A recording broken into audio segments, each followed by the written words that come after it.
안녕하세요. 건강비결 힐루션입니다. 오늘은 치매에 대한 놀라운 실화를 통해 이 거대한 질병 유전자를 극복하는 이야기를 전해드리고자 합니다. 자, 그럼 지금부터 시작하겠습니다. 치매는 단순히 기억을 잃는 병이 아닙니다. 우리의 사고력과 판단력, 언어 능력, 감정과 성격까지 서서히 변화시키는 복합적인 뇌 질환입니다. 그리고 그 병을 평생 연구하던 신경과 의사가 어느 날 스스로 그 병의 환자가 되었습니다. 오늘 소개해드릴 이야기는 바로 치매에 걸린 뇌과학자 데니얼 깁스 박사의 이야기입니다. 깁스 박사는 30년 동안 뇌를 연구하며 수많은 알츠하이머 환자들을 진료해온 의사였습니다. 진료실을 찾아온 환자들은 기억을 잃은 채 두려움에 떨었고 그는 그 모습을 안타까운 마음으로 바라보았습니다. 그 시절에는 치매에 대한 치료법도 확실한 진단법도 없었기 때문에 의사가 할 수 있는 일은 환자를 위로하는 것뿐이었습니다. 그래서 그는 이 병을 누구보다 증오하는 의사였습니다. 그러나 아이러니하게도 바로 그 병이 자신에게 찾아온 것입니다. 2006년 여름, 깁스 박사는 장미꽃밭을 지나다가 이상함을 느꼈습니다. 코를 가까이 대어도 아무런 향기가 느껴지지 않았던 것입니다. 후각이 사라진 것이었습니다. 그리고 이것이 훗날 밝혀진 알츠하이머의 초기 신호였습니다. 그로부터 몇 년 뒤, 기억력이 조금씩 떨어지고 언어 구사 능력이 흔들리기 시작했습니다. 그렇습니다. 그렇게 그는 알츠하이머병 환자가 된 것이었습니다. 하지만 놀랍게도 그는 절망하지 않았습니다. 오히려 자신을 관찰 대상으로 삼고 병을 이해하려 노력했습니다. 그는 뇌질환 진단 검사인 PET 스캔에서 치매의 전형적인 증상인 아밀로이드 단백질이 뇌 전체에 쌓여 있는 모습을 보고 정말 놀라웠습니다. 교과서에서만 보던 병리학적 변화가 제 눈앞에서 펼쳐지고 있었죠. 라고 말하는 것이었습니다. 그는 자신의 병을 두려움의 대상이 아닌 관찰과 탐구의 대상으로 바라보기 시작했습니다. 그래서 그는 나는 이 병에 매료되었습니다. 라고 말했습니다. 깁스 박사는 치매의 첫 번째 신호로 후각 상실을 강조합니다. 알츠하이머병 환자의 약 90%가 후각 손실을 겪지만 대부분은 그것을 인식하지 못한 채 지나친다고 합니다. 그는 후각을 담당하는 뇌 부위는 기억을 관장하는 해마와 밀접하게 연결되어 있습니다. 즉, 냄새의 변화는 뇌의 변화가 시작되었다는 신호입니다. 라고 말했습니다. 후각의 변화는 단순한 감각의 문제가 아니라 뇌의 구조적 변화를 암시하는 중요한 전조 증상입니다. 잊지 마세요. 후각 이상을 느끼셨다면 반드시 조기에 검사를 받으셔야 합니다. 그리고 깁스 박사는 가족력을 추적하던 중 자신이 알츠하이머 유전자인 APOE4 대립 유전자를 2개 가지고 있음을 발견했습니다. 이 유전자를 2개 모두 가진 사람은 80세 이전에 치매에 걸릴 확률이 90% 이상이라고 알려져 있습니다. 그는 외할머니, 친할머니, 외숙모, 외삼촌 등 여러 가족이 치매로 세상을 떠났다는 사실을 알게 되었습니다. 그러나 그는 운명론자가 아니었습니다. 유전자는 방아쇠를 만들 뿐 그 방아쇠를 당기는 것은 결국 우리의 생활 습관입니다. 깁스 박사는 이렇게 단호하게 말했습니다. 자, 지금부터 집중해주세요. 깁스 박사는 자신의 연구와 경험을 통해 한 가지 사실을 확신하게 되었습니다. 운동과 식습관만으로도 알츠하이머 발병률을 50% 낮출 수 있습니다. 그는 매일 만보를 걷습니다. 걷는 동안 뇌로 가는 혈류량이 증가하고 그 결과 기억력과 집중력이 높아집니다. 실제로 유산소 운동 후 인지 평가 점수가 평균 8% 상승했고 산 정상까지 등반했을 때는 15%나 높아졌다고 합니다. 그는 이렇게 말했습니다. 하루 3,000보만 걸어도 충분합니다.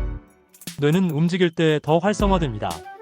또한 그는 지중해식 식단을 실천합니다. 생선, 채소, 통곡물, 올리브유, 견과류 중심의 식사는 뇌의 염증을 줄이고 알츠하이머병의 주원인인 베타아밀로이드의 축적을 늦춥니다. 그는 규칙적인 유산소 운동, 지중해식 식단, 지적 활동, 사회적 교류, 충분한 수면, 이 5가지가 치매를 늦추는 핵심입니다. 라고 강조했습니다. 깁스 박사는 PET 스캔상 아밀로이드가 심하게 쌓여 있음에도 불구하고 여전히 글을 쓰고 책을 읽습니다. 그 비결은 바로 인지예비능 덕분이라고 합니다. 인지예비능이란 뇌가 손상되더라도 다른 경로를 통해 기능을 유지할 수 있는 예비 신경망입니다. 쉽게 말해 뇌의 예비 배터리 역할을 하는 것입니다. 독서, 글쓰기, 음악, 대화, 새로운 배움, 창의적 활동이 인지예비능을 키웁니다. 그는 이렇게 말했습니다. 아내와의 대화, 친구와의 점심, 개와의 산책이 제 인지예비능을 채워줍니다. 결국 인간의 뇌는 나이가 들어도 훈련할 수 있는 기관이며 사용하면 사용할수록 강해집니다. 그리고 여기서 놀라운 점 한 가지. 깁스 박사는 기억의 특이한 면을 이야기했습니다. 한 달 전에 읽은 책의 내용은 기억나지 않지만 30년 전 환자의 얼굴은 생생하게 떠오릅니다. 치매는 서술적 기억, 즉 사건 기억부터 손상시키지만 절차 기억, 즉 몸이 기억하는 능력은 오래 유지됩니다. 그래서 치매 환자라도 피아노를 치거나 자전거를 타는 경우가 있습니다. 그는 음악이야말로 뇌를 깨우는 최고의 자극입니다. 비틀스의 노래 한 곡을 들으면 10대 시절의 감정과 풍경이 그대로 되살아납니다. 라고 말했습니다. 음악은 뇌의 여러 부위를 동시에 자극해 기억을 되살리는 놀라운 힘을 가집니다. 깁스 박사는 미래를 두려워하지 않습니다. 그는 아내와 함께 현재를 살자는 약속을 했습니다. 매일 글을 쓰고 걷고 항해를 즐기며 하루를 보냅니다. 그는 어느 날 엔진이 고장나 표류하던 바다 위에서 범고래 무리를 만났던 경험을 이렇게 표현했습니다.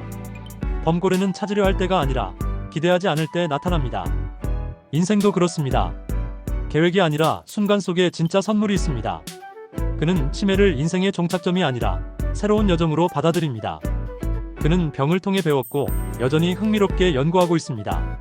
알츠하이머병은 느리게 진행되는 질환이기 때문에 조기 발견과 생활습관 개선이 매우 중요하다고 강조합니다. 가능하다면 40대부터 뇌 검사를 시작하세요. 운동하지 않을 때보다 운동할 때 뇌는 훨씬 더 건강해집니다. 그는 이렇게 덧붙입니다. 기억이 사라지든 남아있든 그것이 우리가 세상에 존재하는 방식입니다. 이것이 전부가 아닙니다. 깁스 박사는 이즘의 긍정성도 이야기합니다. 일본의 석학이자 의사인 가마타 미노루가 말했듯이 인생의 8알은 잊어도 좋다고 합니다. 미움과 원한, 집착은 빨리 잊을수록 좋습니다. 햇볕을 쬐고 걷고 웃다 보면 저절로 좋은 사람이 되어 있을 것입니다. 그는 미래 세대에 대한 희망도 전했습니다. 제가 살아있는 동안 완전한 치료법이 나오지 않더라도 제 자녀 세대에서는 반드시 가능해질 것입니다. 그는 병을 연구하며 얻은 지식을 기록으로 남기고 8번의 임상시험에도 참여했습니다. 그중 한 번은 언어 능력을 잃는 부작용을 겪었지만 다시 회복했습니다. 그는 병을 멈추는 유일한 길은 잘 설계된 임상시험뿐입니다. 라고 말했습니다. 그는 여전히 배우고 실험하고 기록하며 살아갑니다. 치매는 피할 수 없을지 모르지만 늦출 수는 있습니다. 운동과 식습관, 사회적 교류, 충분한 수면, 그리고 감사하는 마음이 뇌를 젊게 유지시킵니다. 깁스 박사는 말합니다. 예측할 수 없는 인생, 그 표류하는 시간 속에도 선물이 있습니다. 그는 삶의 불확실함을 두려워하지 않습니다. 오히려 그 안에서 의미를 찾습니다. 치매는 더 이상 피해야 할 병이 아니라 관리할 수 있는 병입니다. 두려움 대신 이해로, 절망 대신 실천으로 나아가면 됩니다.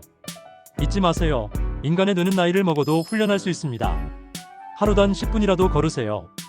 그 한 걸음이 뇌의 새로운 연결을 만들고 기억의 시간을 연장시킵니다. 치매를 늦추는 가장 강력한 약은 약물이 아니라 습관입니다.